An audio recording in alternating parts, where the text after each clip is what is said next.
Everyone, and welcome. Many of you have been praising how our videos have helped you improve and climb the ladder. That being said, our content has been primarily focused on how to acquire massive leads during the early game. This has created a demand for more information on the mid-game and how to further your early advantage. I'm excited to announce that this is exactly what this guide will be focusing on, how to push your lead to a victory in the mid-game, so stay tuned. I want to quickly mention that the beginning of a new season is one of the barely a couple of months, and you will have a huge leg up on everyone else in the early season climb. New season, new you. Check us out at skillcap.com. We're going to be breaking this down into 3 missions you should be looking to execute in the mid-game if you have a lead. Our first mission is to destroy all 3 of the outer towers. Many people assume that this is due to the gold they would give us. Although that's true, there's actually more to it. When both outer towers are up, the lane is relatively short. However, when one tower is destroyed, you more than double the length of the lane. This allows your teammate to push the minions further to the enemy side of the map. In turn, it will take the enemy more time to push the wave back to your tower. During this moment, the extra distance results in more time for your teammate to pressure the map while the enemy is pushing the wave back, where they can look to roam, gank a lane, or take an objective like Herald or Dragon. For example, let's say we take top tower. Our top laner can then push the wave into roaming. Let's say he ganks mid with us while the enemy top is stuck pushing the wave back. If this is successful, we can then take the mid tower, which in turn frees up our mid laner to use the same tactic of pushing into then pressuring bot lane and taking that tower as well. This creates a domino effect where we go one by one taking each turret. Once we do this, we then move to our second mission, farming the enemy's jungle. When all the outer towers are down, it often results in your laners being more pushed up. This creates a problem as a jungler since our camps are now further away from where fights are going to occur. This is one of the most common ways players throw their leads, so listen carefully. Let's say your AD carry and support are ahead and they just finished recalling and are heading out to push bot lane. During this time, you can farm your wolves and Gromp and then time and invade into the enemy's red side jungle while your bot lane starts pushing to the second tower. This way, you can protect them from any flanks while farming efficiently and being able to react to any fights that occur. Part of the reason why this is so powerful is that it's impossible for the enemy jungler to steal your camps while you're doing this. This is because your camps are too far away from the area you're currently pressuring. This not only results in you ready to fight with your advantage, but at the same time, if the enemy is playing defensive, you can slowly starve them out of resources. Doing this will allow you to take a few, if not all, of the inner turrets. We then begin our third and last mission when Baron spawns at the 20-minute mark. At this point, you should have pink wards and a sweeping lens. You'll use this to control vision of the area around Baron. This can allow you to sneak Baron, especially if you have a Mountain Dragon, a fed AD carry, or mages like Cassiopeia or Heimerdinger that take Baron really fast. However, that's not our only goal. Since the enemy will have no vision of Baron, they'll have to move toward it. We'll look to make picks on them during this time. Often, you can then take Baron after one of these picks. I can't emphasize enough how important Baron Nashor is to turning your lead into a victory. It's essentially the nail in the coffin. A really common mistake players make is acquire a large lead into the mid-game, take everything except the inhibitor towers, and then suddenly they find themselves stuck in limbo, not knowing what to do next. This results in players getting caught, giving up bounties, and farming inefficiently. You need to realize that Baron is the key to ending the game. Alright, let's quickly recap our missions in the mid-game. Mission 1 is to take all of the outer towers. Mission 2 is to farm the enemy's jungle while being nearby your laners that are pushing an inner turret. Mission 3 is to get vision control around Baron, using it to make picks or to sneak it if the enemy isn't reacting. Now let's jump into a replay of me smurfing in Platinum 2 Elo, where I followed these missions to push my early game lead into a decisive mid-game victory. It's around 9 minutes into the game, and I'm playing Kindred and have a 1300 gold lead on the enemy Udyr. Our team also has an Ocean Dragon and a 3000 gold lead in total. As you can see, all the towers are still up, and this is definitely not a free win. Many of you are probably wondering at what time in the game you should be looking to execute Mission 1, Destroy the Outer Towers. Usually, you want to do this between the 10 and 15 minute mark. Any earlier and the turret plating combined with low death timers will often make it too difficult. That being said, you want to use your successful ganks during the early game to chip away at the turret plating and weaken the towers, setting you up for mission 1 later on. If we go back a minute to when I first decided to gank Urgot, you can see most of my camps are still up, including my blue. Isn't this gank really inefficient since I'm leaving my bot side open to being counter jungled?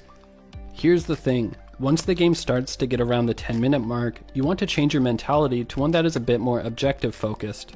For example, if the dragon was up in this position, I wouldn't gank top since Udyr could take it. Instead, I've set my sights on a different objective. Can you tell me what it is? The answer is Rift Herald. For those of you who don't know, Rift Herald spawns at the 10-minute mark. I really can't overstate just how valuable Rift Herald is. Mission 1 is to take all the outer towers. Herald perfectly aligns with this strategy. So after my gank top, I moved to take the Herald as I see Udyr got baited into stealing my blue and then went bot afterwards.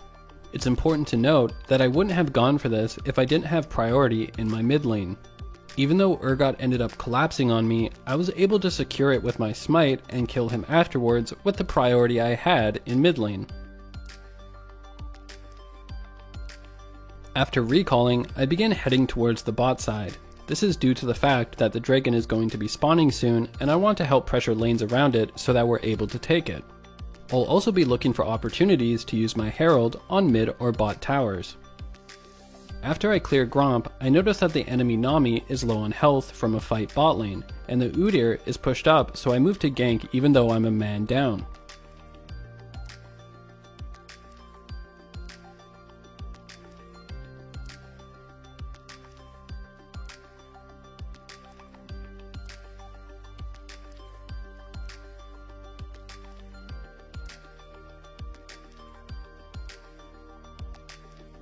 I'm able to make a few outplays and with the help of Thresh, win the fight.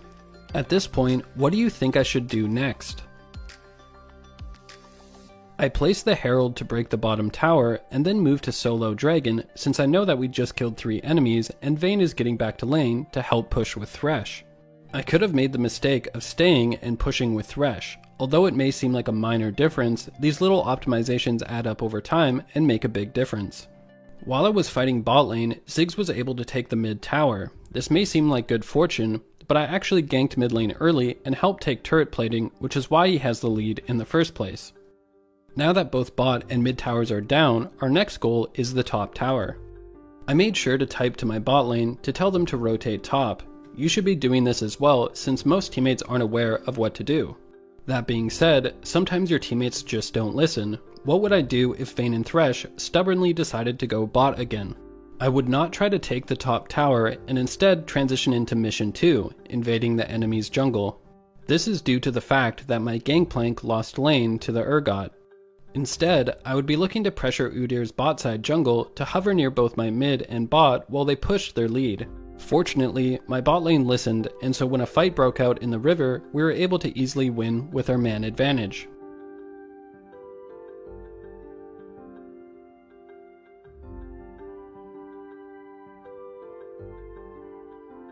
After this, we took the top tower and were even able to take the next inner turret. We now begin mission 2, invading the enemy jungle. As I'm recalling, Vayne and Thresh are overextended for no reason. It's extremely common for your teammates to get caught during this phase. The important thing is to do your best to backping them and don't try to save them as you'll only end up getting yourself killed. Once I get back on the map, I take my blue and Gromp while I wait for Thresh and Vayne to respawn. A lot of laners in low to mid elo will do a terrible job of picking up side lane farm and in general have slow, inefficient rotations. For this reason, I want you to pay attention to how much farm I'm picking up in the next minute. I go bot lane and push out the wave there. Afterwards, I take the scuttle, check the enemy's raptors, and cross through mid lane. Now I can take the enemy's topside jungle while hovering near my teammates.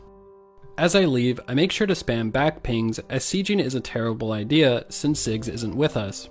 I then pick up the mid lane farm.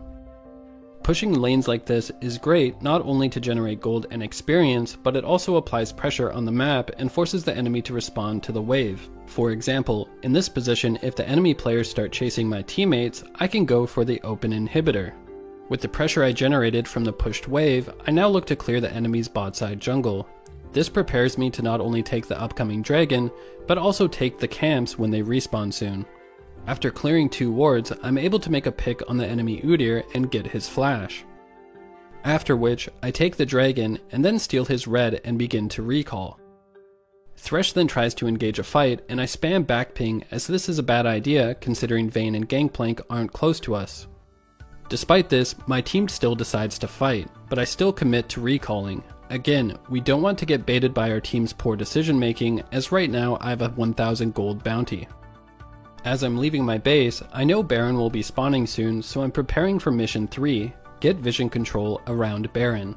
Once I get my red, I hop into the Baron pit and place a pink ward. Afterwards, I activate my sweeping lens to get rid of vision in the enemy's topside jungle. After stealing the blue, I start pushing the wave in top lane. Again, I'm picking up side waves and pushing them when I can, as I know in this elo, laners are really bad at picking up side lane farm and I trust myself to make better use of it. After getting some tower damage, I ping on Baron, and I've typed to my team how I want to try taking it since we have so much vision control. That being said, I see Udyr moving towards it, and so I set a trap, which lets me pick up an easy kill. This is the second time that this has happened, and it's due to me using sweeping lens while I invaded his camps during mission 2. With the enemy jungler dead, full vision control of Baron, and a mountain dragon, we easily take Baron with very low risk. After which, we group to push, win an easy fight, and end the game. We went over a lot in this video, so let's recap. Our first mission is to destroy all the outer towers. By doing this, we let our teammates push further up the lane, giving them more time to roam. This creates a domino effect, whereby taking one tower leads us to be able to take another tower. In the replay, I was able to secure an early Rift Herald, which helped facilitate this strategy. With the pressure we had from taking both bot and mid towers, we were able to focus top where a fight broke out that we were able to win with our man advantage. Once we destroyed all the outer towers, we moved to mission 2, where we invaded the enemy jungle, hovered near our pushed laners, and used our sweeping lens to clear any wards. This allowed me to make a pick on Udyr into taking dragon and stealing more camps. 2 things you should keep in mind are: first, don't follow your teammates if they're overextending and starting poor fights. And secondly, look to pick up lane farm when you can, as your teammates most likely won't make use of it unless you're in diamond elo or higher. We then executed mission 3 and placed a pink ward at Baron and swept the enemy's nearby jungle. This let us make an easy pick on the Udyr into then taking the Baron, after which we simply pushed to victory. That will be it for this video. We hope you enjoyed it and learned a lot. As always,